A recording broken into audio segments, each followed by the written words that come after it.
Hello everyone, কেমন আছো প্রত্যেকে? আশা করি তোমরা প্রত্যেকে ভালো আছো এবং সুস্থ আছো। আমি Prabal Mitra, faculty of education centre Malda চলে এসেছি আজকে তোমাদের সামনে একটি গুরুত্বপূর্ণ ক্লাস নিয়ে।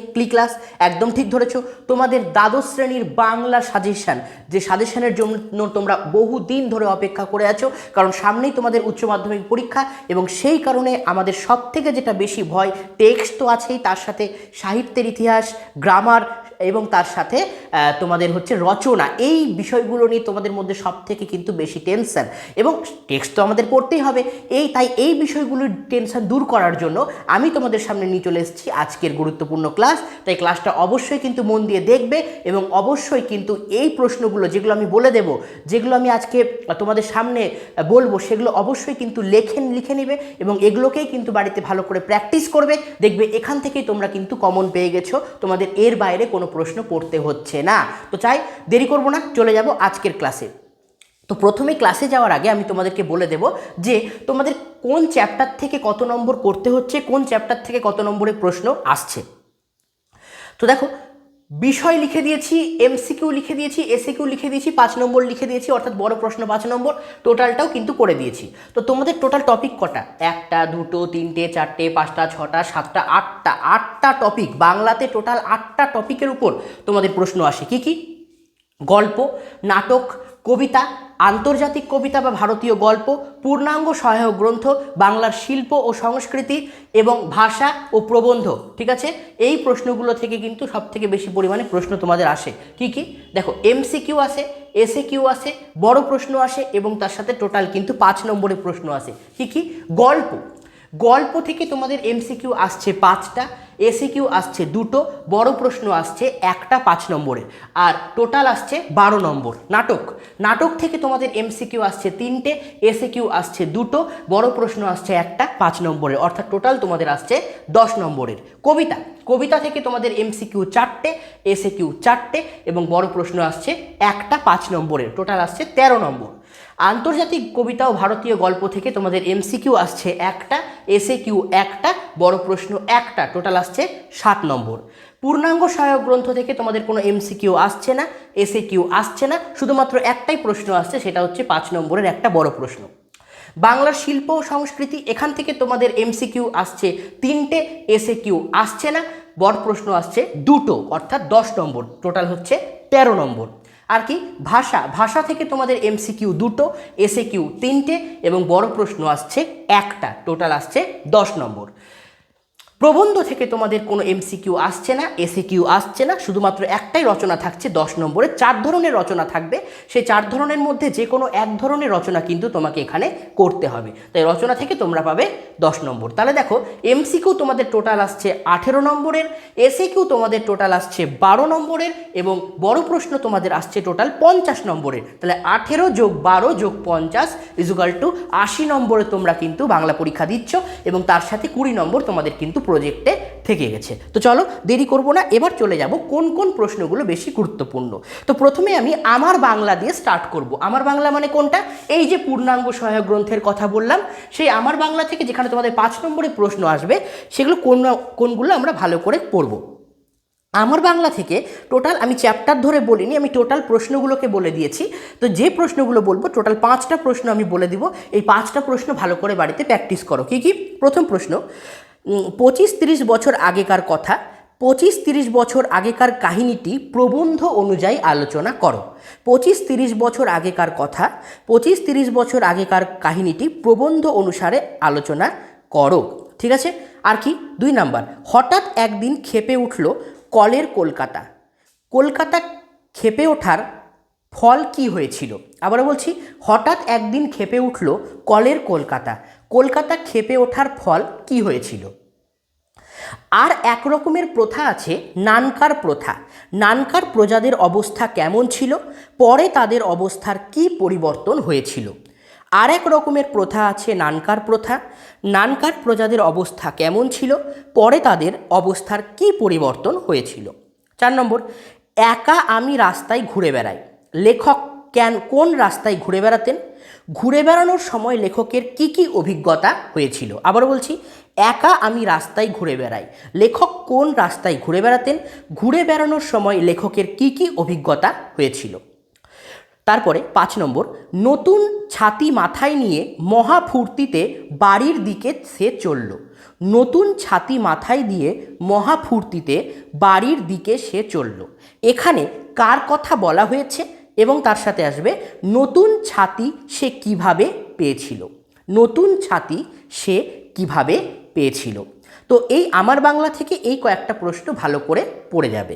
এবার আমরা চলে আসছি বাংলার শিল্প ও সংস্কৃতি, অর্থাৎ যে 5টা চ্যাপ্টার আছে, বাংলা গানের ধারা, চিত্রকলা, তারপরে হচ্ছে বিজ্ঞান চর্চা, চলচ্চিত্র, ক্রীড়া সংস্কৃতি, এগুলো থেকে তোমরা কোন কোন প্রশ্নগুলোকে ভালো করে দেখে যাবে। বাংলা গানের ধারা থেকে তোমরা দেখে যাবে টপ্পা গান, মান্না দে, কাজী নজরুল ইসলাম, সলিল চৌধুরী, এইগুলো ভালো করে কিন্তু তোমরা দেখে যাবে।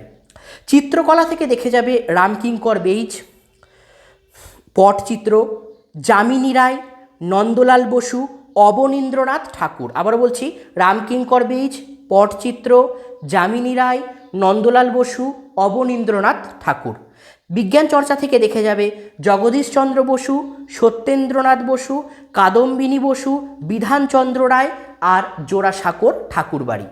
জগদীশচন্দ্র বসু, সত্যেন্দ্রনাথ বসু, কাদম্বিনী বসু, বিধানচন্দ্র রায় এবং জোড়াসাঁকোর ঠাকুরবাড়ি। চলচ্চিত্র থেকে তোমরা 5টে টপিক দেখে যাবে, মৃণাল সেন, ঋত্বিক ঘটক, তপন সিনহা, সত্যজিৎ রায়, তরুণ মজুমদার। মৃণাল সেন, ঋত্বিক ঘটক, তপন সিনহা, সত্যজিৎ রায়, তরুণ মজুমদার। ক্রীড়া সংস্কৃতি থেকেও তোমরা 6টা প্রশ্ন দেখে যাবে, দাবা, সাঁতার, কুস্তি, সার্কাস, সৌরভ গাঙ্গুলি, ব্রতচারী। দাবা, সাঁতার, কুস্তি, সার্কাস, সৌরভ গাঙ্গুলি, ব্রতচারী। ভারতবর্ষ থেকে এবার চলে আসছি আমরা গল্পে ভারতবর্ষ। হঠাৎ বিকেলে এক অদ্ভুত দৃশ্য দেখা গেল। দৃশ্যটি অদ্ভুত কেন? দৃশ্যটির পরিণাম কি হয়েছিল? আবারও বলছি, হঠাৎ বিকেলে এক অদ্ভুত দৃশ্য দেখা গেল। দৃশ্যটি অদ্ভুত কেন? দৃশ্যটির পরিণাম কি হয়েছিল? 2 নম্বর দেখবে, কতক্ষণ সে এই মারমুখী জনতাকে ঠেকিয়ে রাখতে পারত কে জানে। সে বলতে এখানে কার কথা বলা হয়েছে এবং জনতা মারমুখী হয়ে উঠল কেন? আবারও বলছি, কতক্ষণ সে এই মারমুখী জনতাকে ঠেকিয়ে রাখতে পারত কে জানে। সে বলতে এখানে কার কথা বলা হয়েছে, জনতা মারমুখী হয়ে উঠল কেন। চলে আসবো ভাত গল্পে। ভাত গল্প থেকে 2টো প্রশ্ন পড়বে। এই সংসারে সব কিছুই চলে বড় পিসিমার নিয়মে। এই সংসারে সব কিছুই চলে বড় পিসিমার নিয়মে। বড় পিসিমার চরিত্রটি আলোচনা করো। বড় পিসিমার চরিত্রটি আলোচনা করো। আর কি পড়বে? ফুটন্ত ভাতের গন্ধ তাকে বড় উতলা করে। উদ্দিষ্ট ব্যক্তির উতলা হওয়ার কারণ কি এবং ভাতের প্রতি তার আসক্তি ও শেষ জীবনে তার কি পরিণতি হয়েছিল তা বর্ণনা করো। ফুটন্ত ভাতের গন্ধ তাকে বড় উতলা করে, উদ্দিষ্ট ব্যক্তির উতলা হওয়ার কারণ কি এবং ভাতের প্রতি তার আসক্তি শেষ জীবনে কি পরিণতি এনে দিয়েছিল তা বর্ণনা করো। তারপরে চলে আসবে রূপনারায়ণের কুলে। রূপনারায়ণের কুলে থেকে তোমরা কি কি পড়বে একটু দেখে নিতে হবে। রূপনারায়ণের কুলে থেকে তোমরা পড়বে মৃত্যুতে সকল দেনা শোধ করে দিতে। সেই দেনা কবি কিভাবে শোধ করেছিল? মৃত্যুতে সকল দেনা শোধ করে দিতে সেই দেনা কবি কিভাবে শোধ করেছিল। 2 নম্বর পড়বে জানিলাম এ জগৎ স্বপ্ন নয়। এই মন্তব্যের তাৎপর্য আলোচনা করো। জানিলাম এ জগৎ স্বপ্ন নয়, এই মন্তব্যের তাৎপর্য আলোচনা করো। চলে আসছি শিকার কবিতায়। শিকার কবিতা থেকে তোমরা 3টে বড় প্রশ্ন পড়ে যাবে। শিকার কবিতায় প্রথমটা বলছি, শিকার কবিতায় যেটুকু ভোরের উল্লেখ আছে তা বর্ণনা করো। ভুল বললাম, শিকার কবিতায় যে 2টি ভোরের উল্লেখ আছে তা বর্ণনা করো। যে 2টি ভোরের উল্লেখ আছে তা বর্ণনা করো। 2 নম্বর, একটি তারা এখনো আকাশে রয়েছে। তারাটি সম্পর্কে কবি কি কি বলেছেন তা নিজের ভাষায় লেখো। আবারও বলছি, একটি তারা এখনো আকাশে রয়েছে। তারাটি সম্পর্কে কবির কি কি বলেছেন তা নিজের ভাষায় লেখো। আর 3 নম্বর কি? এই ভোরের জন্য অপেক্ষা করছিল। কে অপেক্ষা করছিল? তার পরিণতি কি হয়েছিল? আবারও বলছি, এই ভোরের জন্য অপেক্ষা করছিল। কে অপেক্ষা করছিল? তার এই পরিণতি কি হয়েছিল? এবার চলে আসবে ক্রন্দনরতা জননীর পাশে। ওখান থেকে তোমরা কি কি পড়বে? আমি তা পারি না, কবি কি পারেন না, এই প্রসঙ্গে কবি কি কি পারার কথা বলেছেন। আমি তা পারি না, কবি কি পারেন না, এই প্রসঙ্গে কবি কি কি পারার কথা বলেছেন। 2 নম্বর, আমি কি তাকাবো আকাশের দিকে বিধির বিচার চেয়ে, লাইনটির বা প্রশ্নটির তাৎপর্য আলোচনা করো। আবার বলছি, আমি কি তাকাবো আকাশের দিকে বিধির বিচার চেয়ে, লাইনটির বা প্রশ্নটির তাৎপর্য আলোচনা করো। চলে আসছি বিভাব নাটকে। 3টে প্রশ্ন খুব গুরুত্বপূর্ণ এখান থেকে। প্রথম প্রশ্ন হচ্ছে, আমাদের মনে হয় এর নাম হওয়া উচিত অভাব নাটক। অভাবের চিত্র বিভাব নাটকে কিভাবে প্রকাশিত হয়েছে তা আলোচনা করো। আমাদের মনে হয় এর নাম হওয়া উচিত অভাব নাটক। অভাবের চিত্র বিভাব নাটকে কিভাবে প্রকাশিত হয়েছে তা আলোচনা করো। 2 নম্বর, আমরা বাঙালিরা শুনি কাঁদুনে জাত, মন্তব্যটি কতটা গুরুত্বপূর্ণ তা আলোচনা করো। আমরা বাঙালিরা শুনি কাঁদুনে জাত, মন্তব্যটি কতটা গুরুত্বপূর্ণ তা আলোচনা করো। 3 নম্বর পড়বে, একবার মারাঠি তামাশায় দেখেছিলাম, বক্তা কোন প্রসঙ্গে মারাঠি তামাশার কথা বলেছেন।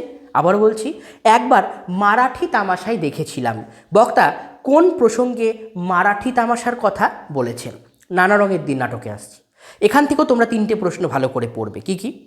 শিল্পকে যে মানুষ ভালোবেসেছে তার বার্ধক্য নেই, মন্তব্যটির তাৎপর্য ব্যাখ্যা করো। শিল্পকে যে মানুষ ভালোবেসেছে তার বার্ধক্য নেই, মন্তব্যটির তাৎপর্য লেখো। 2 নম্বর পড়বে, নানা রঙের দিন নাটকটির নামকরণের সার্থকতা বিচার করো। নানা রঙের দিন নাটকটির নামকরণের সার্থকতা বিচার করো। 3 নম্বর পড়বে, প্রাক্তন অভিনেতা রজনী চাটুর্যের প্রতিভার অপমৃত্যুর সংবাদ কে বলেছেন, এই অপমৃত্যু কিভাবে ঘটেছিল বলে বক্তা মনে করেন। প্রাক্তন অভিনেতা রজনী চাটুর্যের প্রতিভার অপমৃত্যুর করুণ সংবাদ কে বলেছেন, এই অপমৃত্যু কিভাবে ঘটেছিল বলে বক্তা মনে করেন। পরে আসছে অলৌকিক। অলৌকিক থেকে প্রথমে তোমরা 3টে প্রশ্ন ভালো করে পড়ে যাবে। কি কি? ঝড়ের বেগে ছুটে আসা ট্রেন থামালো গেল, ট্রেন থামানোর দরকার হয়েছিল কেন, ট্রেনটি কিভাবে থামানো হয়েছিল। ঝড়ের বেগে ছুটে আসা ট্রেন থামানো গেল, ট্রেন থামানোর দরকার হয়েছিল কেন, ট্রেনটি কিভাবে থামানো হয়েছিল। আর কি পড়বে? যারা পারে তাদের পক্ষে মোটেই অসম্ভব না, যারা পারে তাদের পক্ষে মোটেই অসম্ভব না, কোন ঘটনার কথা বলা হয়েছে তা সংক্ষেপে আলোচনা করো। কোন ঘটনার কথা বলা হয়েছে তা সংক্ষেপে আলোচনা করো। আর পড়বে, চোখের জলটা তাদের জন্য, বক্তার চোখে কেন জল এসেছিল সেই ঘটনা সম্পর্কে আলোচনা করো। চোখের জলটা তাদের জন্য, বক্তার চোখে কেন জল এসেছিল সেই ঘটনা সম্পর্কে আলোচনা করো। চলে আসছি পড়তে জানে এমন এক মজুরের প্রশ্নতে। এখান থেকে তোমরা 2টো প্রশ্ন করবে। স্পেনের ফিলিপ খুব কেঁদেছিল, আর কেউ কাঁদেনি। স্পেনের ফিলিপ কেন কেঁদেছিল, আর কেউ কাঁদেনি বলতে কি বোঝানো হয়েছে। আবার বলছি, স্পেনের ফিলিপ খুব কেঁদেছিল, আর কেউ কাঁদেনি। স্পেনের ফিলিপ কেন কেঁদেছিল, আর কেউ কাঁদেনি বলতে কি বোঝানো হয়েছে। আর একটা প্রশ্ন করবে, ভারত জয় করেছিল তরুণ আলেকজান্ডার, একলাই নাকি। আলেকজান্ডার কে ছিলেন, একলাই নাকি বলতে কি বোঝানো হয়েছে। আবার বলছি, ভারত জয় করেছিল তরুণ আলেকজান্ডার, একলাই নাকি। একলাই নাকি বলতে কি বোঝানো হয়েছে। এবার আমরা চলে আসব কে বাঁচায় কে বাঁচে, এখান থেকে কোন কোন প্রশ্নগুলো আসবে। প্রথম প্রশ্নটা যেটা পড়বা সেটা হচ্ছে, ওটা পাশবিক স্বার্থপরতা, কে কোন বিষয়কে পাশবিক স্বার্থপরতা বলে উল্লেখ করেছেন, তার এমন বলার কারণ কি। ওটা পাশবিক স্বার্থপরতা, কে কোন বিষয়কে পাশবিক স্বার্থপরতা বলে উল্লেখ করেছেন, এমনটি বলার কারণ কি। 2 নম্বর, এ অপরাধের প্রায়শ্চিত্ত কি, কে কোন অপরাধের প্রায়শ্চিত্ত করতে চেয়েছে, বক্তা নিজেকে অপরাধী হিসেবে মনে করছে কেন। এ অপরাধের প্রায়শ্চিত্ত কি, কে কোন অপরাধের প্রায়শ্চিত্ত করতে চেয়েছেন, বক্তা নিজেকে অপরাধী হিসেবে মনে করেছেন কেন। 3 নম্বর পড়বে, কয়েক মিনিটে মৃত্যুঞ্জয়ের শরীরটা অসুস্থ হয়ে গেল, কে কি কারণে অসুস্থ হয়ে পড়ল, এই অসুস্থতা তার জীবনে কি প্রভাব ফেলেছিল তার নিজের ভাষায় লেখো। আবার বলছি, কয়েক মিনিটে মৃত্যুঞ্জয়ের শরীরটা অসুস্থ হয়ে গেল, কে কি কারণে অসুস্থ হয়ে পড়ল, এই অসুস্থতা তার জীবনে কি প্রভাব ফেলেছিল তার নিজের ভাষায় লেখো। চলে আসছি আমরা মহুয়ার দেশ কবিতায়। অবসন্ন মানুষের শরীরে দেখি ধুলোর কলঙ্ক। এখান থেকে তোমরা দুটো প্রশ্ন পড়বে মহুয়ার দেশ থেকে। অবসন্ন মানুষের শরীরে দেখি ধুলোর কলঙ্ক। কবি এখানে কাদের কথা বলেছেন, তাদের জীবনের কোন ব্যবস্থার পরিপ্রেক্ষিতে কবি এই উক্তি করেছেন? অবসন্ন মানুষের শরীরে দেখি ধুলোর কলঙ্ক, কবি এখানে কাদের কথা বলেছেন, তাদের জীবনের কোন ব্যবস্থার পরিপ্রেক্ষিতে কবি এই উক্তি করেছেন? 2 নম্বর, আমার ক্লান্তির উপর ঝরুক মহুয়ার ফুল। আমার বলতে কার কথা বলা হয়েছে? এই কামনার কারণ কি? আমার ক্লান্তির উপর ঝরুক মহুয়ার ফুল, আমার বলতে কার কথা বলা হয়েছে? এমন কামনার কারণ কি? আমি দেখি কবিতা থেকে তোমরা পড়বে, আমি দেখি কবিতার বিষয়বস্তু আলোচনা করো। কি বললাম? আমি দেখি কবিতার বিষয়বস্তু আলোচনা করো। আর কি পড়বে? বহুদিন শহরেই আছি। শহরে আছি বলতে কি বোঝানো হয়েছে তার নিজের ভাষায় আলোচনা করো। বহুদিন শহরেই আছি, শহরে আছি বলতে কি বোঝানো হয়েছে তা নিজের ভাষায় আলোচনা করো। এই কয়েকটা প্রশ্ন বাড়িতে ভালো করে দেখে যাবে। এবার চলে আসছি আমরা গ্রামার, মানে হচ্ছে ভাষা। ভাষা থেকে তোমাদের এমসিকিউ 2টো, এসিকিউ 3টে এবং বড় প্রশ্ন আসবে একটা 5 নম্বরে। তাহলে ভাষার ক্ষেত্রে কোনগুলো আমরা পড়ব চলো জেনে নিই। সবথেকে যেটা গুরুত্বপূর্ণ ভাষার ক্ষেত্রে, দেখো একটু বলে রাখি, তোমাদের এসিকিউ হিসেবে সবথেকে বেশি আসতে পারে মুন্ডমাল শব্দ কাকে বলে, উদাহরণ দাও। ক্লিপিংস কাকে বলে, ক্র্যানবেরি রূপমূল কাকে বলে, এগুলো তোমাদের এসিকিউ হিসেবে আসতে পারে। গুচ্ছধ্বনি বা অবিভাজ্য ধ্বনি কাকে বলে, বিভাজ্য ধ্বনি কাকে বলে, দুটি বিভাজ্য ধ্বনির উদাহরণ দাও। এগুলো কিন্তু তোমাদের এসিকিউ হিসেবে আসতে পারে। তাহলে বড় প্রশ্ন হিসেবে কোনগুলো আসতে পারে? বড় প্রশ্ন হিসেবে আসতে পারে শব্দার্থ পরিবর্তনের ধারাগুলি সংক্ষেপে আলোচনা করো। শব্দার্থ পরিবর্তনের ধারাগুলি সংক্ষেপে আলোচনা করো। আর কি? গঠনগতভাবে এবং ভঙ্গিগতভাবে, দেখো গঠনগতভাবেও আসতে পারে আবার ভঙ্গিগতভাবেও কিন্তু আসতে পারে। তো বলছে গঠনগতভাবে এবং ভঙ্গিগতভাবে বাক্যের শ্রেণীবিভাগ করো এবং যে কোনো দুটি বাক্যের উদাহরণসহ আলোচনা করো। আবার বলছি, গঠনগতভাবে এবং ভঙ্গিগতভাবে বাক্যের শ্রেণীবিভাগ করো এবং যে কোনো দুটি সম্পর্কে আলোচনা করো। আর কি আসতে পারে? বিভাজ্য ও অবিভাজ্য ধ্বনির পার্থক্য আলোচনা করো। বিভাজ্য ও অবিভাজ্য ধ্বনির পার্থক্য আলোচনা করো। গুচ্ছধ্বনি ও অবিভাজ্য ধ্বনির উদাহরণ সহ আলোচনা করো। যুক্তধ্বনি কাকে বলে, উদাহরণ দিয়ে আলোচনা করো। যুক্তধ্বনি কাকে বলে, উদাহরণ দিয়ে আলোচনা করো। শব্দার্থের প্রসার ও শব্দার্থের রূপান্তর বলতে কি বোঝো? শব্দার্থের প্রসার এবং শব্দার্থের রূপান্তর বলতে কি বোঝো? এই কয়েকটা প্রশ্ন তোমরা ভাষা গ্রামারের জন্য পড়ে যাবে। তাহলে এবার আমরা চলে আসছি লাস্ট টপিক, যেটা সেটা হচ্ছে প্রবন্ধ। তাহলে প্রবন্ধ কোনগুলো পড়ব? তোমাদের আগেই বলেছি তোমাদের 4 ধরনের প্রবন্ধ আসবে। কি কি? মানুষ মানচিত্র অবলম্বনে প্রবন্ধ রচনা, জীবনীমূলক প্রবন্ধ রচনা, বিতর্কমূলক প্রবন্ধ রচনা এবং পরিণতি দানের মাধ্যমে প্রবন্ধ রচনা। তো প্রথমে আমরা মানুষ মানচিত্র অবলম্বনে প্রবন্ধ রচনার ক্ষেত্রে কোনগুলো গুরুত্বপূর্ণ আগে বলে রাখি। মানুষ মানচিত্র অবলম্বন রচনার ক্ষেত্রে চরিত্র গঠনে খেলাধুলার প্রয়োজনীয়তা, ভারতের দেশপ্রেম, বাংলার উৎসব, বিশ্ব উষ্ণায়ন, পরিবেশ বিপর্যয় এবং ভ্রমণ। কি বললাম? চরিত্র গঠনে খেলাধুলার প্রয়োজনীয়তা, ভারতের দেশপ্রেম, বাংলার উৎসব, বিশ্ব উষ্ণায়ন, পরিবেশ বিপর্যয় এবং ভ্রমণ। ঠিক আছে? এই কয়েকটা প্রশ্ন, এই কয়েকটা রচনা। জীবনীমূলক রচনার ক্ষেত্রে তোমরা কোনগুলো পড়বে? জীবনীমূলক রচনার ক্ষেত্রে তোমরা পড়বে বেগম রোকেয়া, স্বামী বিবেকানন্দ, দ্বিশতবর্ষে মাইকেল মধুসূদন দত্ত, নীরেন্দ্রনাথ চক্রবর্তী, সলিল চৌধুরী, তপন সিনহা। আবারও বলছি, বেগম রোকেয়া, স্বামী বিবেকানন্দ, দ্বিশতবর্ষে মাইকেল মধুসূদন দত্ত, নীরেন্দ্রনাথ চক্রবর্তী, সলিল চৌধুরী এবং তপন সিনহা। আর একটা পড়ে রাখতে পারো তোমরা গুরুত্বপূর্ণ, জীবনানন্দ দাশ। কি বললাম? জীবনানন্দ দাশ, এটাও কিন্তু খুব গুরুত্বপূর্ণ। চলে আসছি বিতর্কমূলক প্রবন্ধ রচনা। বিতর্কমূলক প্রবন্ধ রচনার ক্ষেত্রে তোমরা 5টা ভালো করে দেখে যাবে। কি কি? একটা হচ্ছে দূরদর্শন মানুষের জীবনকে জর্জরিত করে চলেছে। দূরদর্শন মানুষের জীবনকে জর্জরিত করে চলেছে।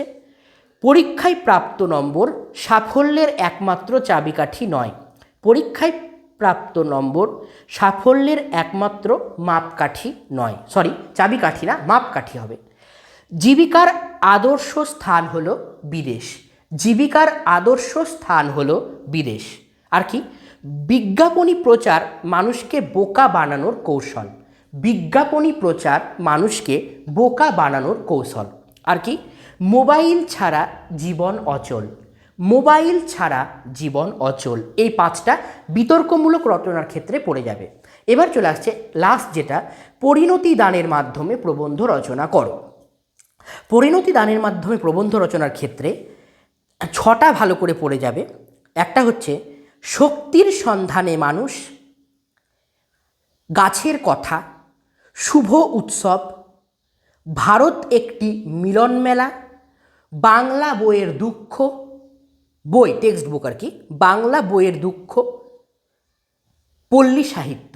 আবার বলছি, শক্তির সন্ধানে মানুষ, গাছের কথা, শুভ উৎসব, ভারত একটি মিলন মেলা, বাংলা বইয়ের দুঃখ এবং পল্লী সাহিত্য। এই কয়েকটা প্রশ্ন তোমরা ভালো করে পড়ে যাবে। আমি তো অলরেডি বলে দিলাম কী কী থেকে বললাম। গল্প থেকে, নাটক থেকে, কবিতা থেকে, আন্তর্জাতিক কবিতা এবং ভারতীয় গল্প থেকে, পূর্ণাঙ্গ সহায়ক গ্রন্থ থেকে, বাংলার শিল্প ও সংস্কৃতি থেকে, ভাষা থেকে এবং প্রবন্ধ থেকে। টোটাল 80 মার্কের প্রশ্ন। 5 মার্কের বেশি বড় প্রশ্ন তোমাদের আসে না, শুধুমাত্র 10 নম্বরের একটা রচনা আসে। তো এই যে মাধ্যমে তোমাদের বলে দিলাম, এই প্রশ্নগুলো বাড়িতে ভালো করে প্র্যাকটিস করো। ভাষার ক্ষেত্রে যে প্রশ্নগুলো বললাম, প্রবন্ধর ক্ষেত্রে যেগুলো বললাম, শিল্প সংস্কৃতির ক্ষেত্রে যেগুলো বললাম, পূর্ণাঙ্গ সাহিত্যের ক্ষেত্রে যেগুলো বললাম, বিশেষ করে এই জিনিসগুলোকে যেগুলো বলে দিলাম ভালো করে বাড়িতে প্র্যাকটিস করো, না দেখে লেখো। 2 দিন পরেই তোমাদের পরীক্ষা। তোমাদের পরীক্ষা খুব ভালো হবে। তোমাদের পরীক্ষার জন্য রইল অনেক শুভকামনা। ভালো রেজাল্ট করবে তোমরা এবং খুব ভালো একটা বড় জায়গায় যাবে, এই কামনা করে আজকের ভিডিও শেষ করছি। তোমরা প্রত্যেকে ভালো থেকো এবং সুস্থ থেকো। টাটা।